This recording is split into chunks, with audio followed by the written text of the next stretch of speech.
والله شباب، طبعا حاليا أنا في مطار جدة. ما صورت أول ما وصلت. الحين أنا في مطار جدة ورايح للمدينة. ما صورت أول ما وصلت من أبو ظبي لجدة لأنه كان زحمة صراحة. تعرفون مع التفتيش ومحمل عفش على أكتافي وحالة، فما صورت. حاليا أنا في مطار جدة ورايح المدينة إن شاء الله. طبعا هالمرة على متن الخطوط الجوية العربية والسعودية، لأن زحمة صراحة. الحجوزات يعني زحمة، حتى بالبر زحمة. مو بأنه زحمة يعني إني ما أقدر أحصل تاكسي، لا، زحمة إنه في الطريق يعني 4 ساعات، بس مع الزحمة بطول أكثر يعني.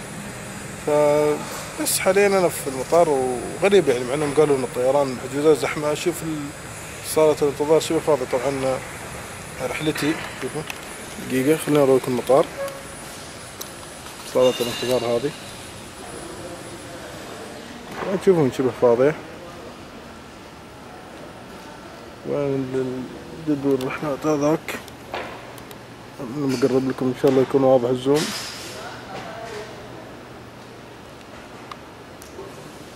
رايح المدينة. وين المدينة؟ للحين ما طلعت. ذيك بالإنجليزي ما أدري وين بتطلع. المهم رحلتي أنا الحين يعني عندي الساعة، خلوني نشوف في تلفون الساعة كم.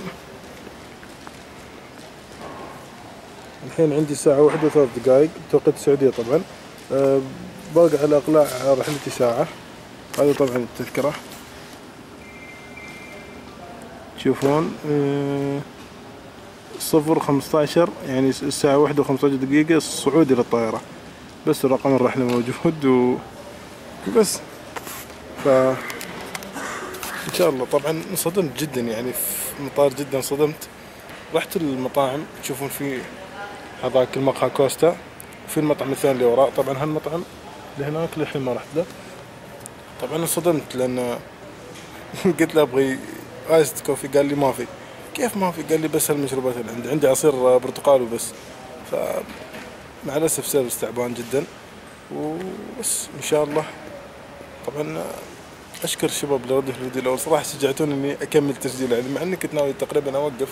بس الحين أتكلم صوت واطي لأن في مطار هذا يعني في بعض الجماعة نايمين، ما أحب أزعج الناس، فخلني على نفس موالهم. فإن شاء الله بصور لكم إذا حصلت فرصة إني أصور في الطيارة. إذا ما كان حد جنبي وهذا أخذت حريتي، نفس أول 3 كراسي جنب بعض وصور. فبس نشوفكم إن شاء الله أول ما أوصل المدينة. يلا سي